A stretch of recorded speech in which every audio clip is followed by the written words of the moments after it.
ಹದಿನೇಳು ಸಾವಿರ ಕೋಟಿ ರೂಪಾಯಿಗಳ ಕೆಲಸಗಳು ಬೆಳಗ್ಗೆಯಿಂದ ನಾವು ಇದು ಮಾಡಿರೋದು.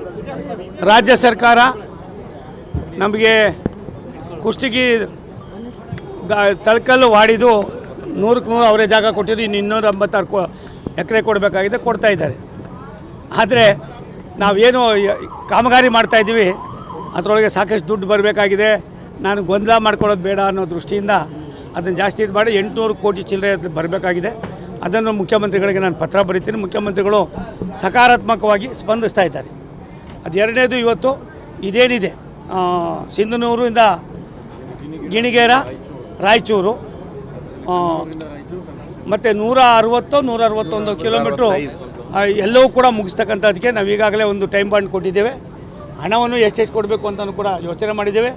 ಈ ರೀತಿ ಟೈಮ್ ಟೇಬಲ್ ಹಾಕ್ಕೊಂಡು ಇತಿಹಾಸದಲ್ಲಿ ಭಾರತ ಸರ್ಕಾರದಲ್ಲಿ ಒಂದು ರೈಲ್ವೆ ಇಲಾಖೆಯಲ್ಲಿ ಇಂತಿಂಥ ದಿನಾಂಕದಲ್ಲಿ ನಾವು ಇಷ್ಟು ಕೆಲಸ ಮಾಡೋದಕ್ಕೆ ಇಷ್ಟು ದುಡ್ಡು ಬಿಡುಗಡೆ ಮಾಡಿರ್ತಕ್ಕಂಥದ್ದು ಇದು ಮೊದಲನೇ ಬಾರಿಗೆ. ಅದು ಸನ್ಮಾನ್ಯ ನರೇಂದ್ರ ಮೋದಿಯವರು, ಸನ್ಮಾನ್ಯ ಅಶ್ವಿನಿ ವೈಷ್ಣವ್ ಅವರು ಇರ್ತಕ್ಕಂಥ ಒಂದು ದೊಡ್ಡತನದ ಕೆಲಸ ಕಾರ್ಯಗಳ ಬಗ್ಗೆ ಅವ್ರಿಗೆ ಇರ್ತಕ್ಕಂಥ ಆದ್ಯತೆ, ಆ ಕೆಲಸವನ್ನು ನಾವು ಮಾಡ್ತೀವಿ.